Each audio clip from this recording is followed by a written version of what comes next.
Jumpin In, served to you by the Wine Cellar. Hello. Good evening. And welcome.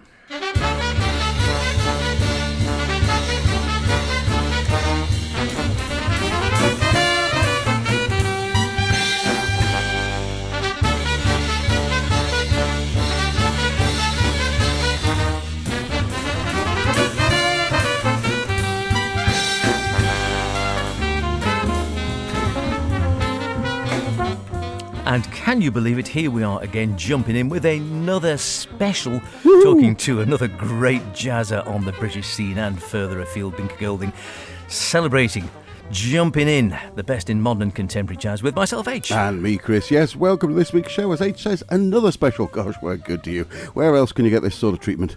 At home, really? Now, we'll be hearing from saxman extraordinaire Binker Golding later on, as H say. And he has a new release, a new band, and is readying himself for this year's London Jazz Festival. On the news of special saxmen, incidentally, very saddened to hear that Jason Yard had a massive stroke while on stage in France last week, and we wish him the very best in recovery. There's a crowdfunder if you'd like to help with that. You may know he had heart surgery early in the year, and obviously he was lucky that there were paramedics at the event and they got him quickly, so we wish him a speedy recovery. Indeed he do. But first, H, what have been your half-term essentials and which were your last-minute holiday hold-all? Well, thinking of classic saxmen, well, who more classic than a bit of Coltrane? We haven't had any Coltrane for a wee while, I thought, so why not a bit of that? We'll of course, be celebrating some of Binker's music and a bit of Brian Corbett. And for me, well, we hoop, we fly, we seek the sun, and we start on a secret planet. Here's the Roost Big Band with Ari Minor Blues.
Ari Minor Blues from Roost Big Band's second album, Secret Planet. And what can I tell you about them? Well, not a lot actually, except they come from Italy. On their Facebook page, they say roost is an English word that means roost, or where birds perch. Well, thank you for that. Yes, very useful indeed. The band was formed by Stefano Travaglini and Robert Rossi, and they say that they combined the first two letters of their names for the band name. Wouldn't that be Stero? Maybe the other way around, I see. Anyway, the 17-piece band consists of 5 saxes, 4 trumpets, 4 trombones, a singer, a pianist, a guitarist, bass and drums, and they certainly sound rather good. Hopefully the third album won't be quite so much of a secret. We live in hope, as they say, but great to sound a lovely big band sound. And again, just listening to that, even in the studio, you think, wow, it'd be nice to hear that live. We were chatting before about listening to the Gareth Lecrane big band live, virtually sitting in the band last year in the venue, so you're like feet away from the band, and my word, yeah, you really get that whole experience when you get a big band like that blowing. Fantastic stuff. From big band to a smaller band, and we're staying with saxes, like you say, something not quite so well known to someone. I think everyone knows something about John Coltrane.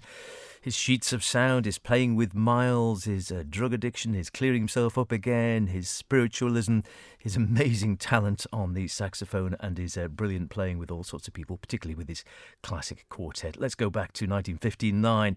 Coltrane Jazz, Fifth House.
still sounding really fresh after all these years from a classic year in jazz, it has to be said. December 1959. Take your pick, Time Out, and of course All Blues, and Ornette Coleman coming out with, I think, The Shape of Jazz to Come. Was this or one of those ones? I can't remember which one it was. Now Mingus doing his classic albums as well.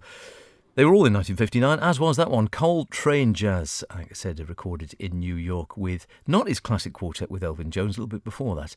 Wynton Kelly on piano, Paul Chambers bass, both with Miles as well, of course, and Jimmy Cobb, player of the drums, famously on Kind of Blue, behind the kit on that one. Very nice indeed, and not sounding any the worse after all these years. And seeing as we are talking to Binker Golding a little later on, a fine saxophonist, I thought we did celebrate with a bit of a... You might have heard of John Coltrane. I dare say you might have even been vaguely influenced by him. Of course, there was also something else that year. Something else, that's purple it. year. Perfect. Yeah, really, really good year. Next from me, a man who's no stranger on the show and is constantly coming up with new and interesting projects. A regular session man who's constantly in demand, saxophonist Paul Booth could just as easily be found on stage with Steve Winwood or Steely Dan or Van Morrison, Eric Clapton, or indeed Jamiroquai, as with his projects the Bansango Orchestra or Patchwork Jazz Orchestra, not to mention his A-list jazz connections, his solo releases, or indeed his seat in the BBC Big Band. The man is busy, okay? So on the back of a pop rock tours, he had the idea of secret sessions. He'd look through his contacts, see which of his session friends were available, and invite them to record and compose for a new project. The secret bit was that other than the instrumentation to aid their composition and arrangements, they'd be kept in the dark about who was going to play until they turned up in the studio. And judging by the results, I'd say it paid off. Here's Sinterval.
Very nice indeed. Synterval, taken from Hoop, the second release from the Secret Sessions project of sax man Paul Booth. The first, Fragile Eagle, is a digital-only release from Ubuntu, but Hoop is available in all formats. And what a great band it is. Indeed, Tom Walsh on trumpet, Nicol Thompson trombone, Paul Booth on saxes, of course, Chris Allard on guitars, Lawrence Cottle on bass, Ian Thomas at the drums, Steve Hamilton and Ross Stanley on the keys, the ubiquitous Ross Stanley, and Miles yes. Bold. And he gives a special thank you to Paul Pace from Spice of Life, who allowed them to go and play there as well. And Spice of Life is where you'll catch Gareth Locrane and his big band again at this year's London Jazz on a Sunday lunchtime, should you make it down there. Cracking gig. I don't know whether we're going to get this year because I think we're going to see Connie Han. We'll see what happens. You never know. You can't do everything, can you? You're listening to Jumpin' In with Chris and myself, H. And time for our guest, the wonderful Binker Golding. Been around the scene for a number of years, of course. He's a great character, great player. We've seen him in several of the different settings, both with other bands, famously with Moses Boyd. He's got a new album out, Dream Like a Dogwood Wild Boy, which he's touring with and will be featuring coming up at the London Jazz Festival. We're hoping to catch up with him, although that gig, I think, is sold out at the Purcell Room. Things go quickly, you know, on some of these ones, and he's got a great following. However, we did manage to catch him via Zoom, where he'd been busy composing and was happy to take a break, he said, to have a little chat. And we started out by asking him, yes, he'd been famously, and perhaps for most people, best known for his work with Binker and Golding, with Moses Boyd. And we asked him, well, when did that go back till? Let me see. The first release was, I believe, 2015, but we'd been working together with that ensemble for probably about 2 years prior to that. So, and we've known each other for longer than that again. So I count all of it essentially, but yeah, probably about 2013 was when we put that ensemble together initially. Yes. It's terrific. And you two, so have you got to the stage now, you think, with Moses, where it's one of those sort of telepathic relationships? You can get together, you almost know what each other's thinking. Yes, it's been like that for a little while, I suppose, but now more so than ever. We've done a lot of shows and we've done a fair deal of recording with each other, and yes, we know each other very, very well in that sort of way. So we've always maintained a very good, very healthy relationship between the two of us. Yes, It's an interesting thing in the last few years. I think we've seen a growth of quite often trios with no harmony instruments. And so there's a number of sax, drums and bass trios around, but taking a step further and taking the bass away as well. Very brave thing to do. What brought that about originally with the two of you, just as close friends and gigging together? yes, that's become reasonably a popular sort of lineup, if you will. So we're going to say certainly breaking into perhaps more of a broader club scene, the likes of Ill Considered, Yeah, sure. going out and doing that. But interestingly for Binker and Moses, we've gone on a journey where the last studio album, of course, your fourth studio album, added electronics, quite a different feel to the mix. And if we look at your own solo releases, big change again with Dogwood Wild Boy at the moment, quite a move away from the bop feeling of abstracts. So tell us what brought you on that journey with a totally new direction. Well, with the new direction, with the solo album and the solo work, that's just me being me. Basically, it's just another facet of my personality.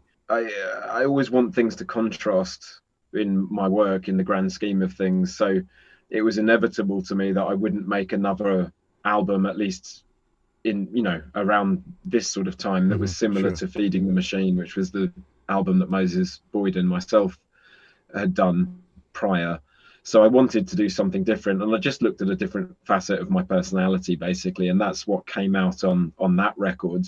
With the practicality of, with the idea of Moses and myself playing together duo, that really just came out of practicality when we were on the road with other bands, mainly Zara McFarlane's band. And we just did a lot of practice as a duo. We were very inspired by that. It's very good practice, basically. And that eventually just started turning into genuine musical ideas, and that's how Binker and Moses was formed. That's how that became what it is. Yeah. But I enjoy doing that, still enjoy doing that, but of course I don't want to do that all the time. So the quintet is very, very different to that, the material and the way it's constructed and so on. I don't eat the same meal every day. I don't eat the same food every day, and I don't listen to the same music every day, nor do I create the same music every day. So to me, it made perfect logical sense. But we'll see what audiences make of it. And what do you turn to for inspiration then? Because famously, you chat to different people, and people have different inspirations sometimes. We were chatting, I think, to Trish Clues quite recently, who was very influenced by the environment and thinking about environmental changes, concerns about the environment, jazz and politics, and protest being closely linked for as long as jazz has been around, really. And then, of course, it could be something, more internal, something actually personal within yourself. Do you have any particular areas which you find feed into and inspire your music? Definitely the personal. I, read newspapers and so on and so forth, and I'm reasonably up to date with politics internationally, I would say, and a number of other things. But as an artist, it doesn't interest me to incorporate that into my work at this particular time in my life. It was appealing to me a few years ago in some ways, and there were some slight political edges to some of the things I've done. But as I've got older at this particular juncture in my life, I'm more interested in writing music that's personal and that's human, and that deals with things that are more eternal, at least in my eyes, than, say, contemporary politics, which is always changing, or at least gives the appearance that it's always changing. So I draw upon really my own internal experiences and thoughts, and whether they be thoughts about myself or relationships that I've had with various people, whether they were romantic relationships or just general relationships, and people that I've known, their personalities or memories of them crop up in my music a lot. I tend to write music about experiences and people that I've known, and but it's not that I particularly draw inspiration from that. It's that it ends up being that. So I just write anyway. The notes and rhythm and harmony is what inspires me fundamentally.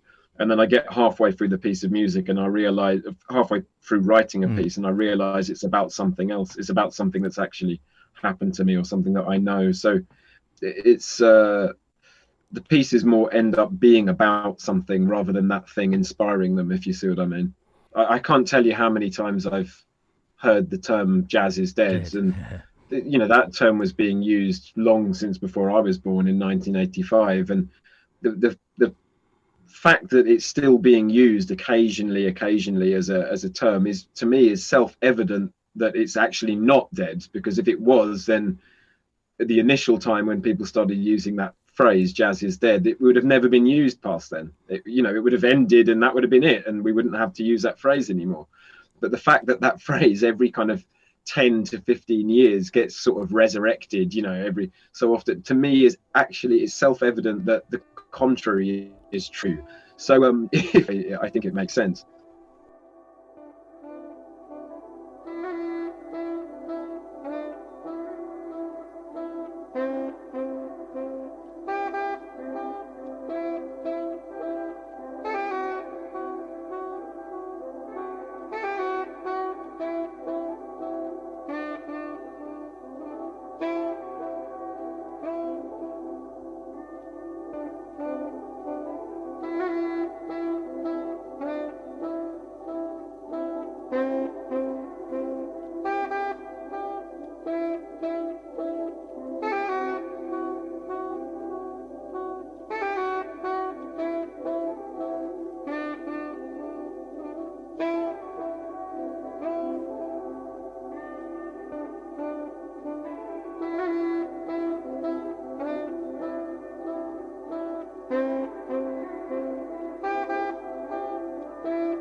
Inevitably, there's a sort of jazz revival every 15 years or something like that. I've already lived through three of them. I was born into one around the mid 80s. That was when, Loose Tubes and Courtney Pine were sort of making their names on the British scene. And then 15 years later, when I was 15, it was the whole piano trio thing was big, and Brad Meldau was the big name in the States, and they kind of mirrored that in Europe with Esbjørn Svensson and Willem Simcock and various people.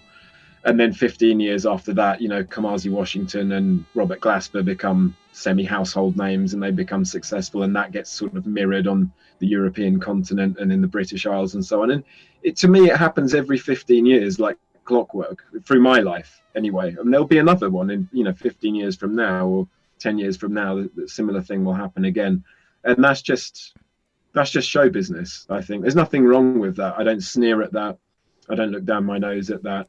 That's just show business. It's these waves, they come and go. And right now, I think we're riding on a very, very good one, which is healthy for the industry and healthy for musicians and audiences.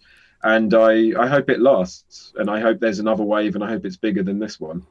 Is it something that you'd have in your catalogue, you think, to pull a big band album together next, or maybe a little bit later? Yeah, I've been thinking of doing that for quite some time, a number of years now, that at some point I will do that.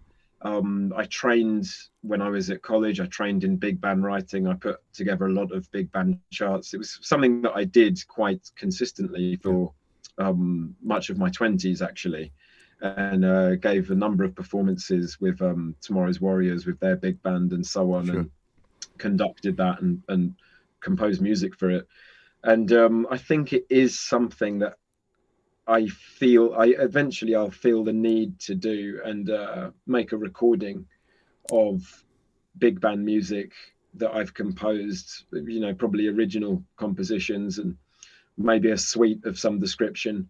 It's not something that weighs on my shoulders too much now, but I think inevitably it will come out at a certain point. Yeah. Is that something, again, is it a balancing act ever? Because clearly, on the one hand, jazz is famously a niche music. It's not something which generally has mass appeal. You're bringing out music, as you say, which is coming from, in your case, yourself, your personality. You're expressing yourself through music. Do you ever have to think, obviously, you'd like any albums coming out to have a degree of commercial success?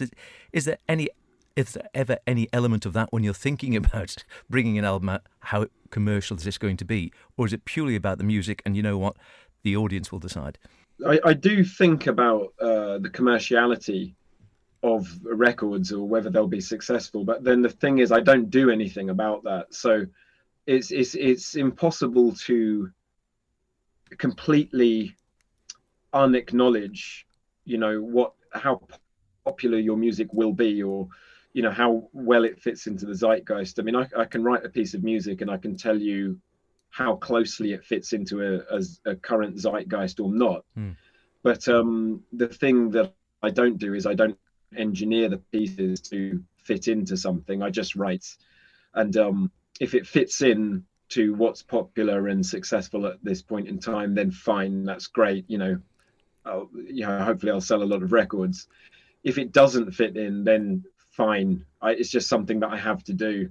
It's I would say the last album, I would say Dogwood, is very against the sort of current zeitgeist. I could have made an album a lot easier than that would have been more popular, probably on a more popular level. But I it's just not what I want to do right now. I want to play the long game and play and write music that I really, truly, truly believe in, and work at finding an audience for that music. Because it's always out there. It just depends on how many people you introduce your music to. So it would have been really easy for me to have made, I don't know, like a spiritual jazz album or something that was, really rhythmic and really danceable and everything. And that would have been lovely. But that's just not how I feel right now. Sure. with the quintet stuff. It's not how I feel. It would have been very dishonest. And the thing about Dogwood, it was honest. It's an honest album. So it's just a matter of people having a relationship with that album and you find the audience for that music, basically. I was thinking, actually, you've had a great relationship with Gearbox over the years, and it's not always having that choice to do what you feel and what actually is true to your heart. Is not always an easy relationship with a record company. I mean, if we look in the jazz world, of course, Miles was famously changing and would ride over any criticism and say, this is what it is, man, I'm going forward, I'm not looking back, and would change and live with that. Equally, there's been a lot of other great jazzers and great pop musicians, but certainly in the more commercial aspect, if we look at Bowie or indeed Peter Gabriel's a fantastic example, asked to do another album the same as the previous one, he would say no and just go and find a new contract with a totally different record label who are prepared to take him on. It's a very brave thing to do. So have Gearbox been a really supportive relationship for you? Yes, they definitely have been. We've been able, whether it was myself in my solo career or with Binker and Moses, we've been able to, in every instance, do what we felt was artistically honest and true. And they haven't blocked that at all. Any record label, they always have something to chime up with, and they try and perhaps steer you in a direction. Oh, that was great, that's sold, and it would be nice if you kind of did something like that again. But they've never actually, enforced that. And I think they have known, judging on my character and on, for example, Moses Boyd's character, that it just wasn't going to happen. The second Binker and Moses album was quite successful as far as independent British jazz albums go, and the next one we did was nothing like that whatsoever. Moses and I weren't interested in replicating that. And the first solo album I did, which was on Gearbox, I wasn't interested. When I came to making my second one, I wasn't interested in replicating that at all, in any way. So they've definitely provided that opportunity for us, which I think is the correct way to be. It's risky, it's a high risk approach for a record label, but I think in the long term, it's the one which literally pays off financially in the long term, much better than, Yeah, sure. reproduction of ideas.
Jumpin In, delivered to your door by the wine cellar, Douglas. Most certainly is, and you've just enjoyed there a bit of Binker Golding from his latest album, which is touring this very back end, Dreams of a Dogwood, or Dreams Like a Dogwood, a Wild Boy, and before that a little bit from Feeding the Machine. And thanks very much, Binker, for spending the time to talk to us. Both of those well worth digging out. Now, another saxophonist from me and a debut album to boot. Saxophonist and composer Donatas Petrikas is based in Vilnius in Lithuania, and with his quintet released another Spirit earlier this year. Here's Flying Tail.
beautiful music. Another Spirit from the debut release from saxophonist Donatas Petrakis, Will Malta Captain on trumpet, Rael Tails on piano, Jens Samuel Schleicher Bunnerup on bass, Great name. and Jesper Lorup Christensen, no relationship I don't know to John Christensen perhaps, on the drums. And we were talking about Harold Anderson's Mascalero last week. I think some of the spirit is captured in this lovely debut album. Well, that's about it for this week. Special thanks to... packed programme, thank you. Indeed, Binker Golding. We look forward to maybe catching up with him at the London Jazz Festival, so it's only fair he should have the last word. From A Village of the Sun, another project led this time by half of the electro dance duo Basement Jacks keys man Simon Radcliffe, with both Binker and Golding.